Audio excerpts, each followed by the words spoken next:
현재까지 24명이 확진되고 842명이 검사 음성으로 격리 해제되었으며 현재 264명이 검사가 진행 중입니다.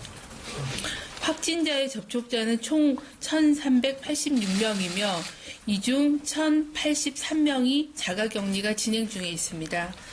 총 접촉자 중에 9명이 환자로 확진되었습니다. 현재까지 진행된 확진 환자에 대한 역학조사 경과를 말씀드리겠습니다. 싱가포르를 다녀와서 확진된 19번째 확진자는 접촉자가 현재까지 54명이 확인되었고 자가격리 등 조치가 진행 중입니다. 환자는 증상 발현 1일 전부터 격리 시점까지 음식점, 쇼핑몰, 호텔 등을 방문하였으며 방문한 장소 및 접촉자에 대해서는 추가 조사가 아직 진행 중입니다. 20번째 확진자는 15번째 확진 환자의 가족으로 증상 발현 1일 전부터 격리 시점까지 접촉한 대상자가 15번째 확진자의 접촉자와 동일하여 현재까지 추가적으로 접촉한 접촉자는 확인되지 않았습니다.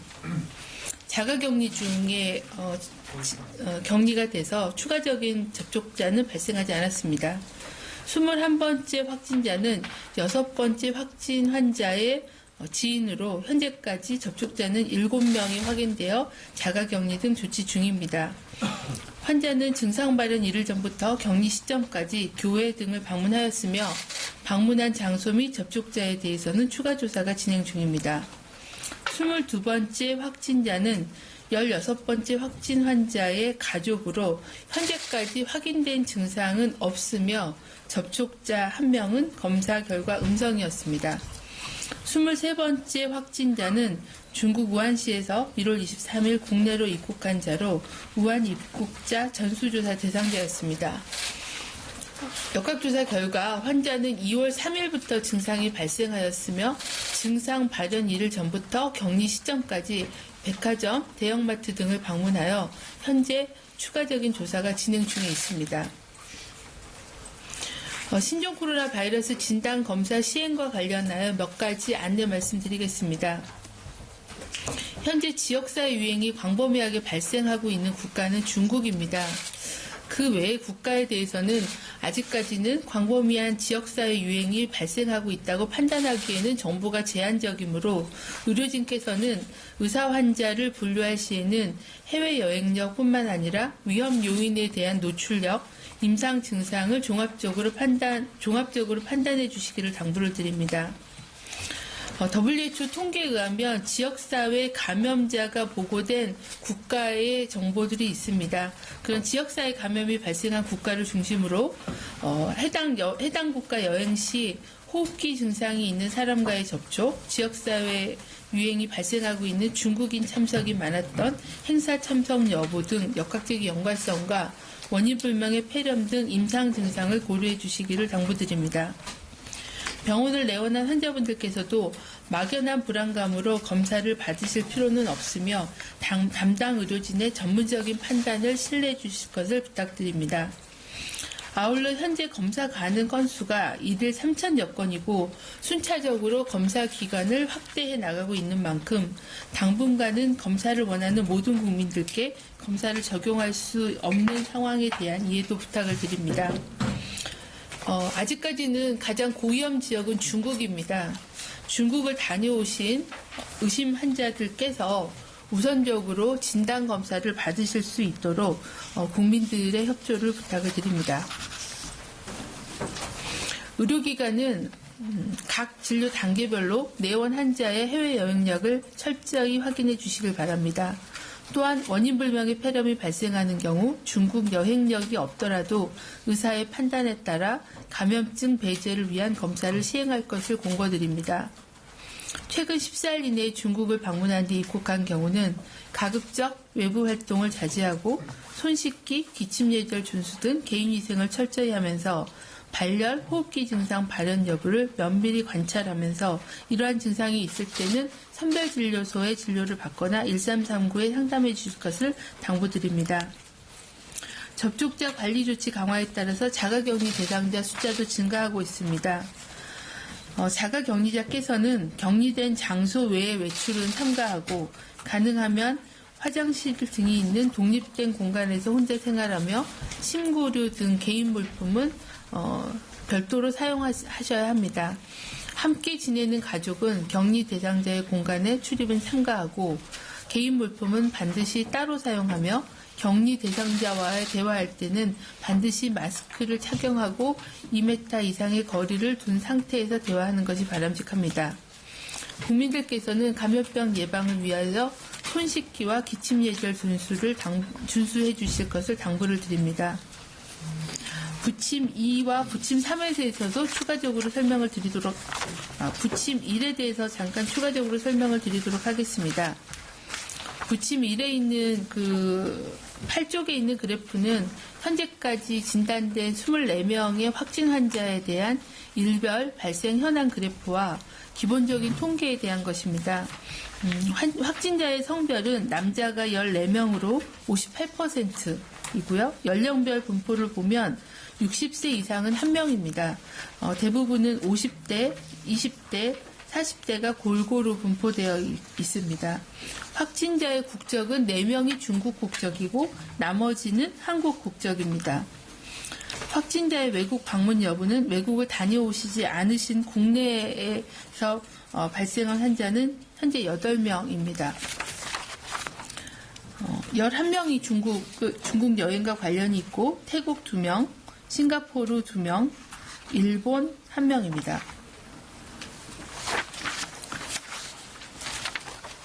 부침 3과 관련해서는 신종 코로나 바이러스 감염증 검사 관련된 질의응답을 정리를 하였습니다. 오전에 중수부 브리핑에서도 보고가 있었지만 검사가 가능한 의료기관에 대해서는 이 신종 코로나 바이러스의 검사는 검체를 채취하는 과정이 감염의 우려가 있기 때문에 안전하게 독립된 그런 공간에서 개인 보호구를 착용한 의료진이 면봉을 이용하여 비인두 도차를 하여서 검사를 진행을 하여야 합니다.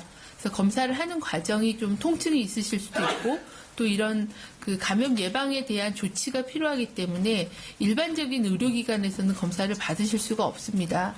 그래서 선별진료소로 지정된 곳에서 검체 채취가 가능하고 검체 채취가 가능한 선별진료소는 저희가 계속 명단을 업데이트해서 홈페이지를 통해서 공지를 하고 있습니다.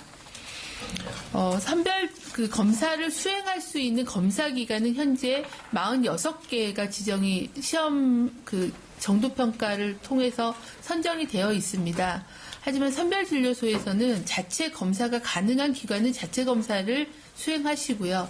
자체 검사가 되지 않은 보건소 등은 수탁 검사 기관들이 대부분 저희 검사에 참여하고 있기 때문에 수탁 검사 기관으로 검체를 의뢰하여 검사를 진행하게 되는 겁니다. 검사 결과가 나오기까지는 검사를 시행하는 데는 6시간이 걸리지만 검체를 이송하고 또 분류하고 검사를 실제 수행하는 그런 데 소요되는 시간을 따지면 하루 이틀 정도가 소요될 걸로 판단을 하고 있습니다. 13쪽입니다. 검사 비용에 대해서는 오전에도 말씀을 드렸지만 의사 환자에 해당하는 경우에는 의료기관인 경우에는 건강보험을 적용하고 본인 부담금과 보건소가 검사하는 비용에 대해서는 국고로 지원을 하게 됩니다. 네, 여기까지 설명드리도록 하겠습니다. 네, 그럼 참석하신 기자님들 질문 받겠습니다. 최종 5분 받고 당사항으로 넘어가겠습니다. 질 있으신 기자님. 질문으로 질문 부탁드립니다. 저 SBS CNBC 이현무 기자고요. 감염 우려 관련해서 질문 드릴게요. 요즘에 해외 집도 많이 하는데 특히 중국에서 물품을 구매해서 오는 이 택배 물품 통해서 감염되지 않을까 이런 우려가 있거든요. 근데 전문가들 인터뷰 보면 가능성은 아예 없지 않다 이런 얘기가 나오고 있는데 그 부분에 대해서도 설명을 드립니다. 네, 질의하실 때 마이크 다음부터는 좀 부탁드리겠습니다. 네, 질문하신 거는 중국으로부터 해외 인터넷으로 물품을 구매하면 그런 물건에 의한 감염의 우려가 얼마나 되느냐라는 그런 질문이신데요. 바이러스는 원래는 이제 세포 안에서 살아야 되기 때문에 환경에 노출이 되는 경우에는 그렇게 오랫동안 그렇게 생존하지 못하는 걸로 되어 있습니다. 그래서 중국에서 여기까지 이송되는데 상당한 시간이 걸릴 수 있기 때문에 바이러스가 생존된 상태로 국내까지 배송되는 가능성은 극히 낮다. 어느 전문가도 100% 없다라고 말씀하시기는 어려울 것 같아서 그렇게 표현을 드리는 것 같습니다. 2, 3일 이상 오랫동안 생존하기는 어렵기 때문에 그 이상 소요되는 그런 시간에 대해서는 그 바이러스가 생존하기는 어렵다라고 보시면 되겠습니다. 네. 다음 기자님. 네, 머니투데이 지영호 기자입니다. 24번 환자가 지금 13번 환자랑 같이 저 국립중앙의료원에 있잖아요. 네네. 그 당시 그 우한 교민들 격리시설 처음에 입지할 때 1시간 이내 거리에 그 종합병원을 입지 선정 기준으로 고려했다고 했는데 굳이 이쪽 2시간 걸리는 서울로 이송하게 된 배경이 뭔가요? 환자분을 저희가 병상을 배정할 때는 그 시점에서 가용 가능한 그런 병상을 우선 배정을 하고 있습니다. 그래서 시간이 조금 소요되기는 하지만 국립중앙의료원의 병상이 가장 여유가 있어서 그쪽으로 의뢰를 했고요. 현재 거기는 지역사회 주민이라기보다는 이제 해외에서 오신 교민이기 때문에 검사나 이런 건 질병관리본부가 직접 하고 있고 가급적이면은 입원 격리하는 거는 국가 중앙감염병 전문병원 역할을 하는 국립중앙의료원으로 일단 입원을 시키고 있는 상황입니다. 근데 중수본이 그때 당시에 발표할 때는 네네. 뭐 저 단대 네, 거기 뭐 천안병원이나 격리병원이 있긴 국제병원이나 합니다. 네. 이런 데들 충분히 가능하고 거기 네. 가깝기 때문에 그쪽으로 보내겠다고 했어요. 그리고 현재 그쪽에는 환자도 지금 없잖아요. 네, 자유훈련도 네. 인원도 충분할 텐데 네. 그쪽으로 보내는 저희가 이제 이 환자분 두 분 같은 경우에는 증상이 굉장히 경증이거나 없거나 그러니까 단순 인후통, 단순 기침 이러기 때문에 환자의 상태가 위중하거나 뭔가 이렇게 급속한 처치가 필요하다고 하면 가까운 병원에 빨리 이송하는 게 더 안전한데요. 이분들 같은 경우는 아주 경한 증상만 있어도 저희가 진단 검사를 해서 또 확인을 해서 격리를 시키기 때문에 증상이 경증이었던 것도 고려가 됐다라고 설명을 드리겠습니다. 네. 3시 10분까지 한 1시간 정도 충분히 질의응답 하겠습니다. 짧게 질문해 주십시오. 예, 한국일보 신혜정 기자고요. 24번이랑 23번 환자에 대해서 질문 드리겠습니다. 24번 분 상태가 경증이라고 하셨는데 언제부터 증상이 나타나셨는지랑 그리고 교민분들 입국하시는 과정에서 3차례에 걸쳐서 검사를 하신 걸로 아는데 그 당시에는 증세가 없었는지 그리고 혹시 교민분들 중에 그 증상을 추가적으로 호소하시는 분들이 있는지 궁금하고요. 그리고 23번에 대해서는 이분 지금 동선을 이제 증상 발현한 3일에서 그 전날부터 이렇게 공개를 하셨는데 이분 같은 경우에 우한에서 걸렸을 가능성이 높은 걸로 알고 있는데 우한 입국 시부터 2일까지 그러니까 증세 발현 전까지의 동선을 공개를 하실 의향이 있으신지 궁금합니다.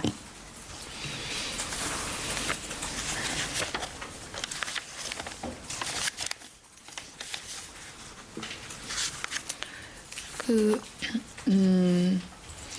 24번 증상 발현일은 저희 담당 팀장이 좀 말씀을 드리겠고요. 3회 검사를 했다는 거는 잘못된 얘기고요. 3회 검사가 아니라 3번 검역을 거쳤다는 겁니다. 그래서 검사가 아니고 검역을 중국 당국이 출국 검역을 해서 거기를 통과하신 분들만 저희 비행기를 탔고 비행기에 타자마자 검역을 한번 했고 또 국내에 들어오면서 검역을 해서 3번에 걸쳐서 검역을 시행을 했고 그때는 아무 증상을 호소하지 않으셨고 체온도 정상이셨습니다. 그러니까 잠복기 상태에서는 감염 바이러스의 양도 거의 없기 때문에 감염도 없고 증상도 없고 하는 그런 상황이기 때문에 잠복기 상태로 만약에 감염이 됐는데 들어오셨다고 하면 시간이 지나면서 점차 발병할 가능성이 있어서 저희가 14일까지 격리를 하면서 증상이 있으면 검사를 하겠다라고 말씀을 드렸고요. 그 생활시설에 입소하시자마자 기본 검사를 했습니다. 그때는 다 음성으로 확인이 되셨고요. 그리고 이제 지내시면서 저희가 유증상자에 대해서는 계속 진단검사를 하면서 음성이 나오신 분들도 있으시고 또 이렇게 2분 정도가 이제 양성으로 확인이 되셨는데 굉장히 초기이거나 경증이거나 해서 아직은 이분들은 다른 증상들이 크게 발현되고 있지는 않습니다. 그래서 그때 음성이었다고 해서 1차 검사가 잘못됐다라고 방송하시는 데가 있었는데 그거는 절대 아닙니다. 그러니까 그 상황에서는 잠복기 상태였고 그때는 바이러스가 검출이 안 되기 때문에 검사가 잘못된 게 아니라 그 사이에 발병을 했고 발병을 했다는 것은 바이러스가 증식이 돼서 어느 정도 양이 나오면서 증상을 유발한 거기 때문에 유증상 시기에 검사를 하면 양성으로 전환되는 거지 1차 검사 음성은 잘못된 건 아니다라고 다시 한번 말씀을 드리겠습니다.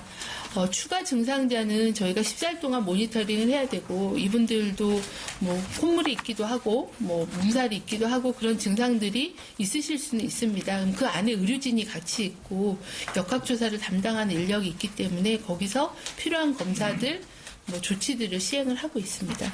예.